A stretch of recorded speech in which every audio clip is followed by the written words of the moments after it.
Welcome to Stab the Dragon Productions for American Catechism, episode number 50, coming to you from Fort Worth, Texas on Saturday, January 24th, 2026, where it is currently 19 degrees with snow and ice. American Catechism is all about producing a systematic Americanology by studying our history, politics, culture, theology, current events, and whiskey. Part of this has always been doing movie reviews, but I'm kind of revamping how I do the movie reviews a little bit. So I'll be combining some of my movies with some classical literature. I'll read a book for review and review the movie that goes along with the book. And in the process, attempt to bring the light of the gospel onto the book and movie, discussing biblical and theological issues that the book or movie may touch on. So this effort I'm calling Classical Lit and the Gospel. My first selection to study is The Call of the Wild by Jack London and the 2020 movie by Chris Sanders, starring Harrison Ford. So today's episode is about the movie review. Just the facts. Directed by Chris Sanders, produced by Erwin Stoff and James Mangold, screenplay by Michael Green, starring Harrison Ford. This 20th Century Fox movie was released in February of 2020. You can rent this on Amazon Prime for about $3 or $4, buy the Blu-ray for $24 or the DVD for under $10. The plot. This movie is pretty much a children's movie, based on Jack London's novel of the same name, and follows the life story of Buck, a St. Bernard Scottish Shepherd mix, who is stolen from his California home and sold to dog dealers for the 1898 Klondike Gold Rush. The plot starts in a loving home in sunny California, where Buck is kind of goofy and gets into all kinds of trouble. But then he is stolen and moves to somebody who's going to transport him north. This is a cruel man with a club who subdues dogs for the trip north. Buck is purchased by then a couple who deliver mail in the Yukon, and he learns how to run as part of a sled team. But then when the mail route is canceled, Buck is sold off to a family that is clueless about dogs, the weather, and everything else in the Yukon. They're just out there looking for gold, and they don't have a clue. In the end, Buck is in a perilous situation, and he is rescued from death by John Thornton, a recluse who has fled to the wilderness of Alaska in his grief. Buck and Thornton form a loving bond, but the wild is calling Buck, and tragedy is calling Thornton. In the end, Buck finds a home in a wolf pack, and he has answered the call of the wild. I think the movie misses the deeper philosophical aspects of the novel and is really a children's movie. I gave it a score of 72, letter grade of a C+. Recommendation. While I think it's a good children's movie about a dog, I don't consider it to be a good representation of London's major themes from the book for adults. The movie does have a little bit of violence and intense situations, but the director minimizes the violence for the most part. The overuse of CGI kind of ruins it for me. This movie can be used to spark a discussion with children about the biblical values of caring for animals and how to use them properly for what they've been designed. Now for the details. Historical accuracy. The movie is based on the 1903 novel by Jack London, who actually did go to Alaska for the gold rush in 1897-98. The movie generally follows the book, but movies always have to leave out things, rearrange things, and it's a totally different art form. They've got a tight time budget. All that to say that in general, I think the movie did a decent job of reflecting the surface story of the book. Likewise, the movie did a decent job, not great, of reflecting the times and place of the Klondike Gold Rush, including the Argonaut Saloon in Dawson City. However, the overuse of CGI, to me, detracted from the historical aspects. So for historical accuracy, 16 of 20. Production background. Chris Sanders, director, had previously directed a few animated children's movies and had been nominated for an Academy Award for all 4 of them. So he does know animation and children's movies, and that's reflected here. Michael Green wrote the screenplay and has done several science fiction movies and also Hercule Poirot movies and written for some comic books. And this is kind of like a comic book, but to movies. Erwin Stoff was the producer. He's made a ton of movies of a variety of types and genres. The film was not made on location and relied overly heavily on CGI for scenery and all the animals, which I thought was truly unfortunate and greatly reduced the value of the film, but it would work for children. The budget went up to about $150 million, yet the movie only earned about $111 million, so it was kind of a failure. Production background, 3 out of 5. Set, scenery, and wardrobe. The movie was filmed in California, not Alaska or Canada, and most of the scenery was CGI. Some of the set looked authentic. The Skagway scene, the Dawson City scene, Thornton's tents and cabin. The wardrobe looked a little bit light to me considering the weather conditions. The scenes of Dawson City did include the Argonaut Saloon, which was a real place at that time. So 5 out of 10 for set, scenery, and wardrobe. Music. The music was by John Powell, who had worked for Chris Sanders previously on How to Train Your Dragon in 2010, another children's movie. The music was okay, it was good. It was appropriate, if not very memorable. It did include banjos and harmonicas, so that was good. But nothing really stands out for me with the music. 12 out of 15. Story, plot, and gospel. The story that Jack London wrote was, in fact, a dog story, but so much more, as he was describing his view of the world in light of the Klondike Gold Rush and the law of tooth and claw that he mentions repeatedly in the book. Survival of the fittest, okay. The movie, however, was more of just the dog story part, although it did hit on certain aspects of the deeper themes London was writing about, just surface level. The man who steals Buck was seen at the start of the movie looking at an advertisement that was seeking for dogs for the Klondike. So greed is displayed as a prime motive and continues through the movie, particularly with that family that buys Buck at the end, and the tragedy at the end of the story where Thornton basically throws his gold away. So those are some good themes that the movie does investigate a little bit. The introduction of the harmonica into the story was cute, but not a part of the original story by London, and is one evidence of the story being converted to a children's story. The ignorant family that buys the sled team in the book starves and abuses the dogs, and then it ends very tragically.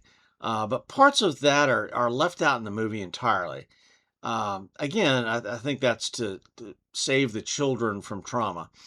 And then parts of it are added in the movie that were not really in the book. So cruelty to the animals is displayed throughout the movie and contrasted with those who do show love and respect for the dogs.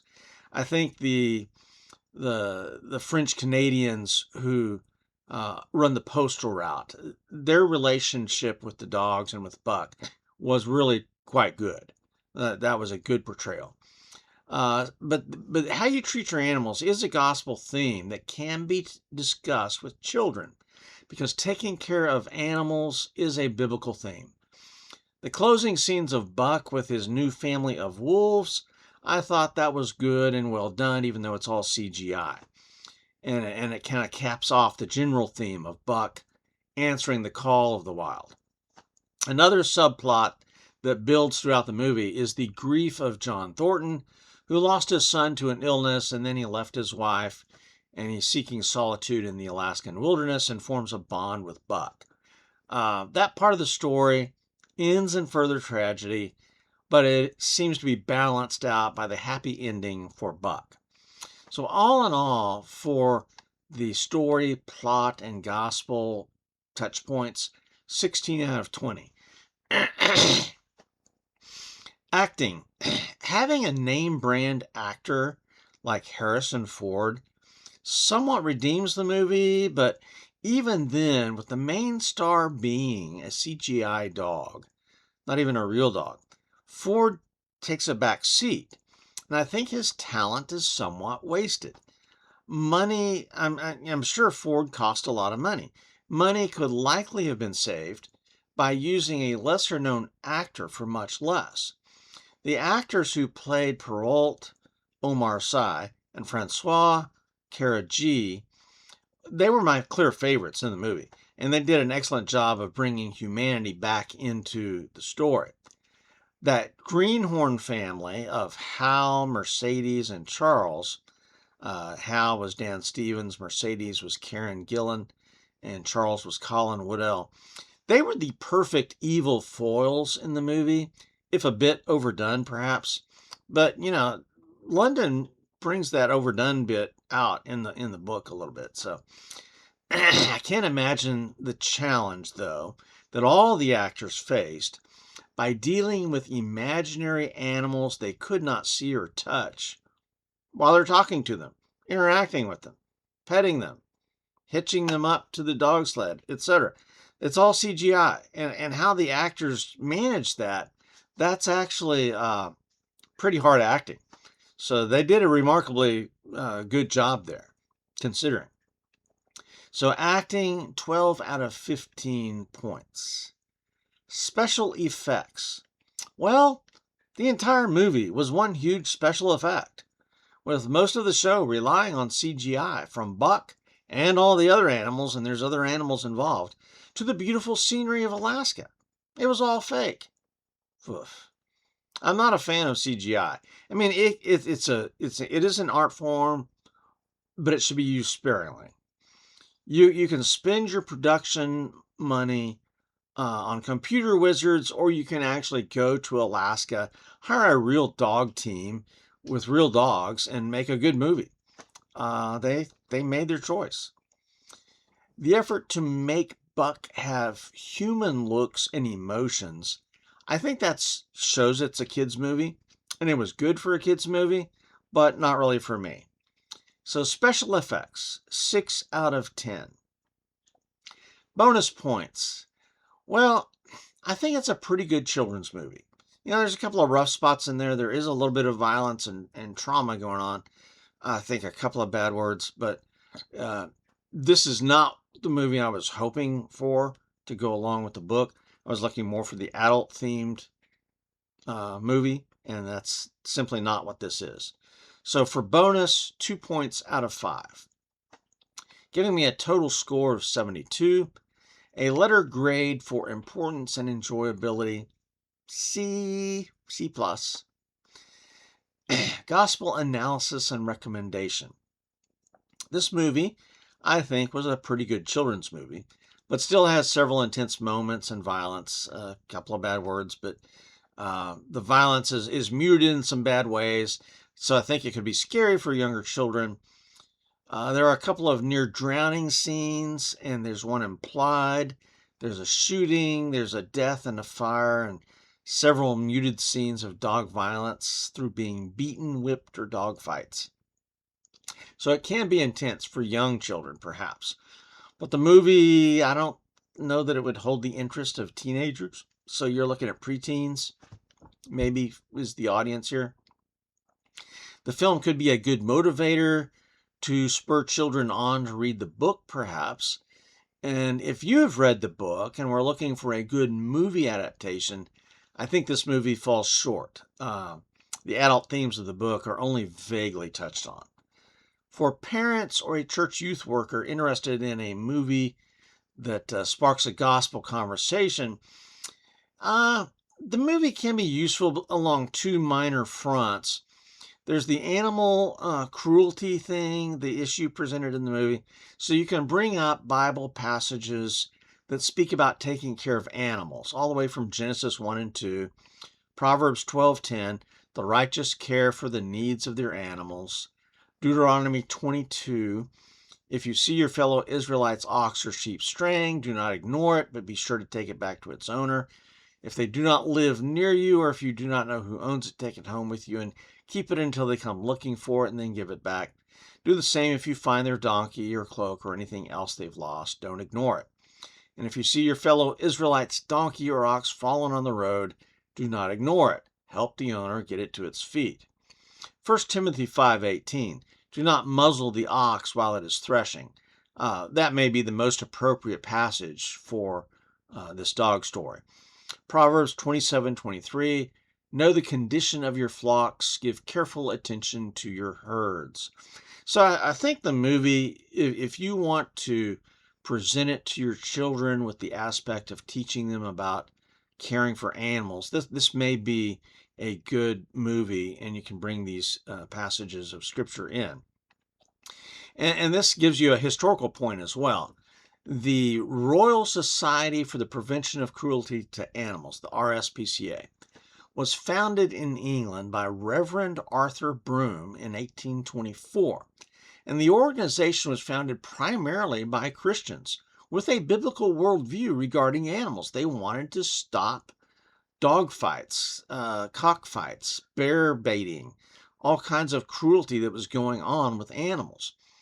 Now, while the SPCA of today seems to be dominated by secularists, leftists, and it has lost its Christian foundation, the SPCA should be studied for its Christian roots and understood in that light.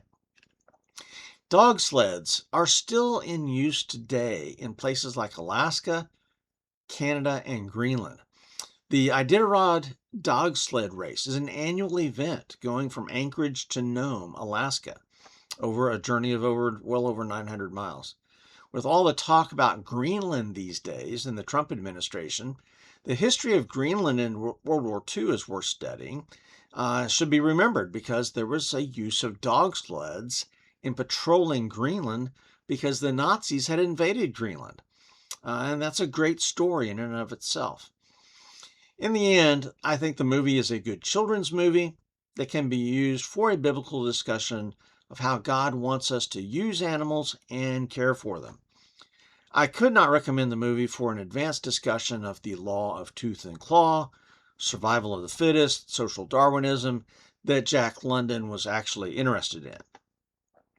All right, next, hopefully in a week or so, I'll be able to put together a review of the book that the movie was based on, and then I'll continue my studies of Canadian whiskey, and we've got another state birthday coming up this next week. Kansas is on the 29th. And on January 28th is the birthday of the United States Coast Guard, when the Revenue Cutter Service and the Life Saving Service merged to form the modern Coast Guard. So, cheers coming up for the Coast Guard and the state of Kansas. All right, this is American Catechism for Stab the Dragon Productions, out here.